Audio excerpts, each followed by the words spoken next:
guys ever go down rabbit holes?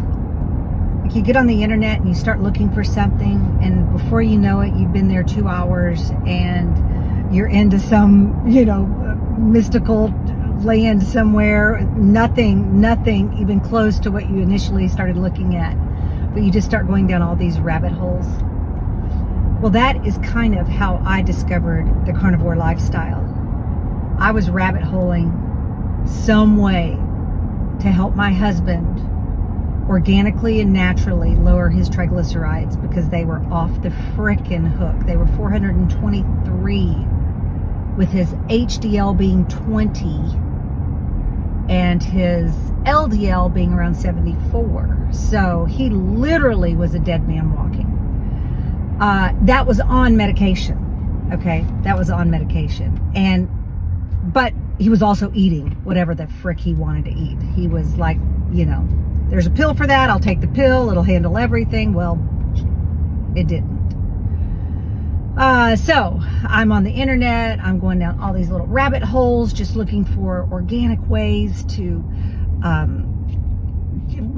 reclaim his life. I mean, I literally was getting stuff in order because I knew that at any moment he could have another stroke that would either kill him or leave him completely disabled, and it scared me to death.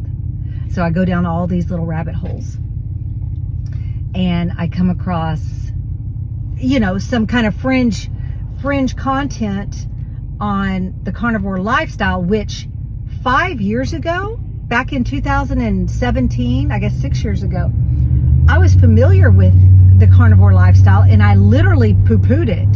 I'm like, but there was no reason for me to go down deeper into that rabbit hole, so I just surface judged it.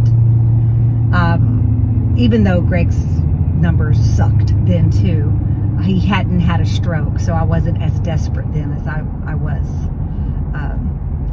in August of last year, or whenever last year.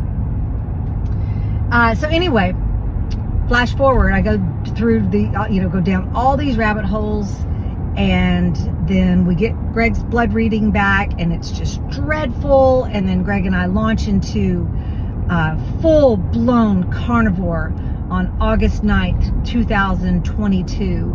We are committed, 100% on board. And here we are in March 2023. I'm down 15 pounds, which totally didn't expect. I was only doing this out of moral support for my husband. I literally thought my postmenopausal weight was with me for the rest of my life. I had entered into my grandma years, and me and that extra 15, 20 pounds, just depends, was just gonna be with me. So here I am, 56, 2 grandbabies that I absolutely adore. And y'all, I can play with them. I can keep up with them. I can be with them every day at their level, doing their stuff. I can scoop Shiloh up. I can scoop Colton up. We can go and we can do and we can play and we can ride bikes. Everything I've ever dreamed of, I can do with my grandchildren. But on top of that, and this is what's cool, I feel the sexiest I have ever felt in my entire adult life. Not for the sake of being sexy, but for the sake of my husband and my marriage.